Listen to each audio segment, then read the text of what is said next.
Assalamualaikum warahmatullahi wabarakatuh. Perkenalkan, nama saya Riza Abdayani, NIM 19531152. Dosen pengampu Dr. Andes Asri Carolina MPD. Baiklah, di sini saya akan menjelaskan mengenai materi fikih di madrasah.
Baiklah, di sini saya akan menjelaskan mengenai riba. Adapun dasar hukum riba, dasar hukum melakukan riba adalah haram menurut Al-Quran, Sunnah, dan ijma ulama. Keharaman riba terkait dengan sistem bunga dalam jual beli yang bersifat komersial. Di dalam melakukan transaksi atau jual beli terdapat keuntungan atau bunga tinggi melebihi keumuman atau batas wajaran sehingga merugikan pihak-pihak tertentu, sehingga identik dengan nuansa sebuah transaksi pemerasan.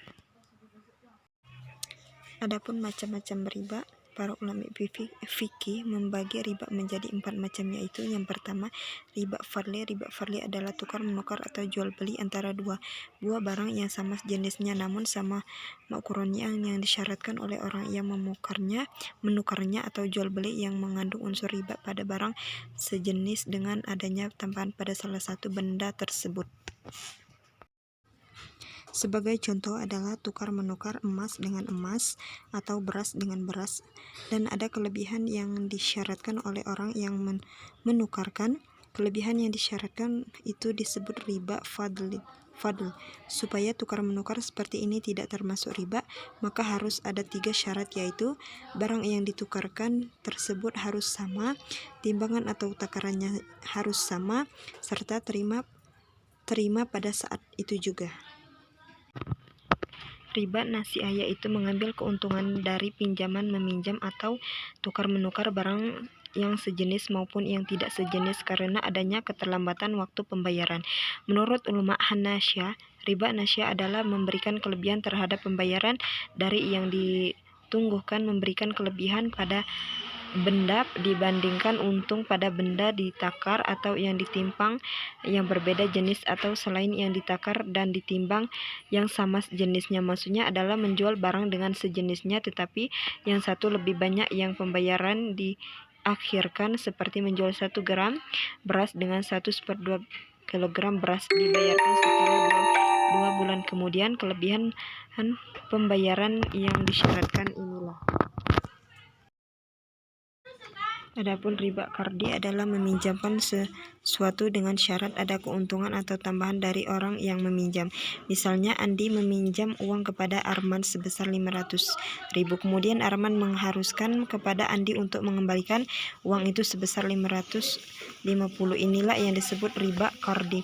Riba kardi yaitu pengembalian keuntungan dan proses jual beli di mana sebelum terjadi serah terima yang antara penjual dan pembeli sudah berpisah. Contoh, orang yang membeli sesuatu barang sebelum ia menerima barang tersebut dari penjual dan pembeli tersebut telah terpisah sebelum terserah terima barang itu. Jual beli ini dinamakan riba qardi. Adapun hikmah menghindari riba yaitu pertama, menghindari tipu daya di antara sesama manusia, kedua, melindungi harta sesama muslim agar tidak dimakan dengan batil, yang ketiga, memotivasi orang muslim untuk menginvestasi hartanya pada usaha-usaha yang bersih dan penipu, jauh dari apa saja yang tepat menimbulkan kesulitan dan kemarahan di antara kaum muslim. Yang C. Menunjukkan orang muslim dari sesuatu yang menyebabkan kebinasaan, karena pemakan riba adalah orang yang zalim dan akibat kezaliman adalah kesusahan. Membuka pintu-pintu kebaikan dan di depan orang muslim agar ia mencari bekal untuk akhirat. Selanjutnya yaitu bank. Pengertian bank yaitu kata bank berasal dari bahasa Italia banca yang berarti meja. Menurut Undang-Undang Nomor 10 Tahun 1998 tentang perbankan, yang dimaksud bank adalah badan usaha yang menghimpun dana dan dari masyarakat dalam bentuk simpanan dan menyeluruhkan kembali kepada masyarakat dalam bentuk kredit atau bentuk-bentuk lainnya dalam rangka meningkatkan taraf hidup rakyat banyak. Adapun fungsi-fungsi dari bank: menyimpan dana masyarakat, menyeluruh dana masyarakat ke publik, memperdagangkan utang piutang, mengatur dan menjaga stabilitas peredaran uang, tempat penyimpanan harta, keyakinan uang dan surat berharga yang terbaik dan aman, menolong manusia dalam mengatasi kesulitan ekonomi keuangan. Tujuan bank diantaranya yaitu menolong manusia dalam banyak kesulitan, peminjaman uang tunai atau kredit, meringankan hubungan antara para pedagang dan pengusaha dengan memperlancar pemindahan uang money transfer bagi hartawan adalah untuk menjaga keamanan dan memberi perlindungan dari penjahat dan mencuri dengan menyimpan di tempat yang aman untuk kepentingan dan perkembangan kepentingan baik nasional maupun internasional dalam seluruh bidang kehidupan. Adapun jenis-jenis bank, jenis perbankan dewasa ini ditinjau dari beberapa segi, yaitu segi fungsi, kepemilikan, status, dan cara menentukan harga atau bunga. Dilihat dari segi fungsi, menurut Undang-Undang Pokok Perbankan Nomor 10 Tahun 1998, jenis bank menurut fungsinya adalah sebagai berikut. Bank umum yaitu bank yang dapat memberikan jasa dalam lalu lintas pembayaran. Bab yang kedua yaitu mengenai pengertian haji. Istilah haji berasal dari kata haji berziarah, bermaksud menyengaja menuju ke tempat tertentu yang digunakan, sedangkan menurut istilah haji adalah menyengaja mengunjungi Ka'bah untuk mengerjakan ibadah yang meliputi tawaf, sa'i, wukuf dan ibadah lainnya untuk memenuhi perintah Allah Subhanahu wa taala dan mengharap keridlaannya dalam waktu yang telah ditentukan. Hukum haji: mengerjakan ibadah haji hukumnya wajib ain sekali seumur hidup bagi setiap muslim yang telah mukallaf dan mampu melaksanakannya. Adapun syarat-syarat wajib haji: yang pertama, beragama Islam, berakal, baligh. Adapun rukun haji adalah beberapa amalan yang harus dikerjakan dalam ibadah haji dan tidak bisa diganti dengan bayar denda atau dam. Bila meninggalkannya, berarti hajinya batal dan harus mengulangi dari awal di tahun berikutnya, yaitu ihram, waquf, tawaf, sa'i, tahallul dan tertib.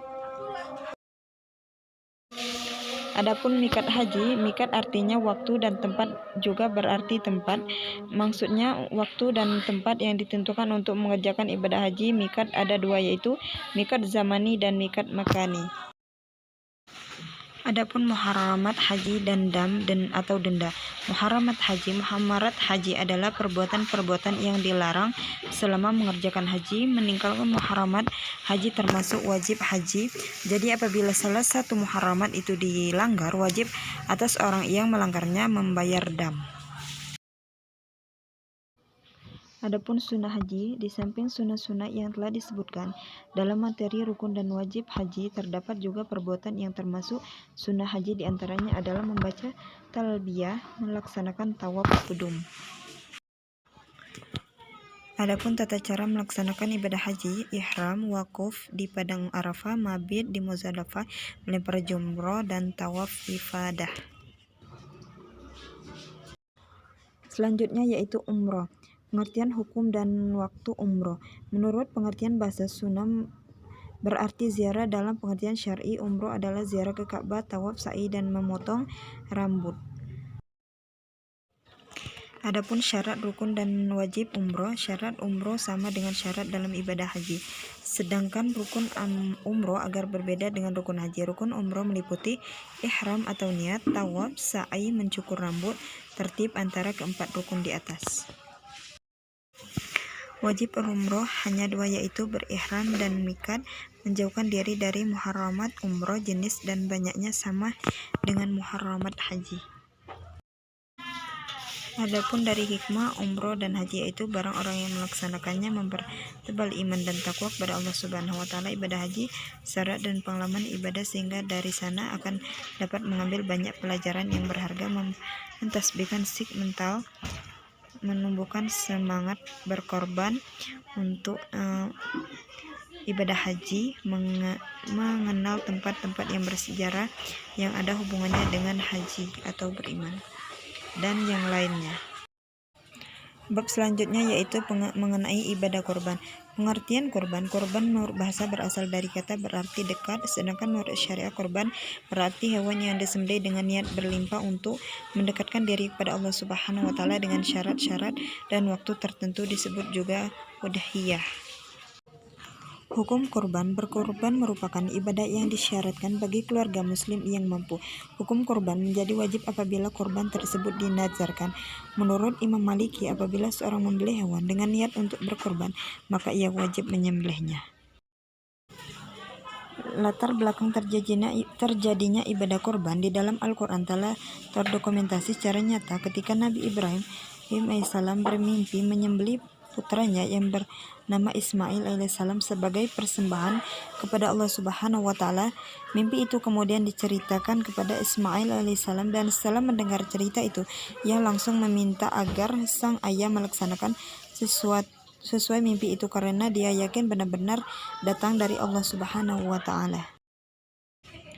Adapun waktu dan tempat menyembelih korban, waktu yang ditempatkan untuk menyembelih korban yaitu sejak selesai salat Idul Adha 10 Zulhijjah sampai terbenam matahari tinggal. Hewan yang dimaksud adalah unta, sapi, kerbau, dan kambing atau domba. Adapun hewan-hewan tersebut dapat dijadikan hewan kurban dengan syarat telah cukup umur dan tidak cepat, misalnya pincang, sangat kurus, atau sakit. Ketentuan cukup umur itu adalah domba sekurang-kurangnya berumur 1 tahun atau telah tinggal giginya, kambing bisa berkurang berumur 1 tahun, unta sekurang-kurangnya berumur 5 tahun, sapi atau kerbau sekurang-kurangnya berumur 2 tahun.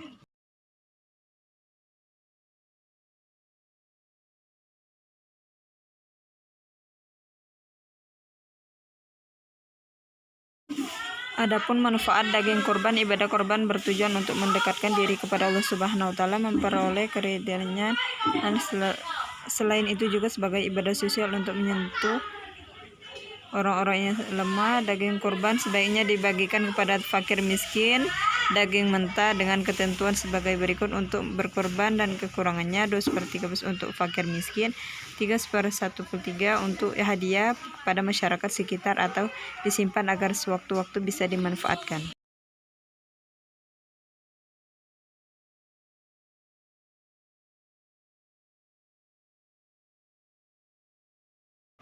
Adapun macam-macam zakat, zakat fitrah. Zakat itu menurut istilah adalah zakat yang wajib dikeluarkan oleh setiap muslim setiap setahun sekali berupa makanan pokok sesuai kadar yang telah ditentukan oleh syariah, mengeluarkan sebagian harta yang kita miliki sebagai menyucikan diri bagi orang yang berpuasa dari kebatilan dan kekotoran, untuk memberi makan kepada orang-orang miskin, serta sebagai rasa syukur kepada Allah Allah atas selesainya menunaikan kewajiban puasa agar kebutuhan mereka tercukupi pada hari raya.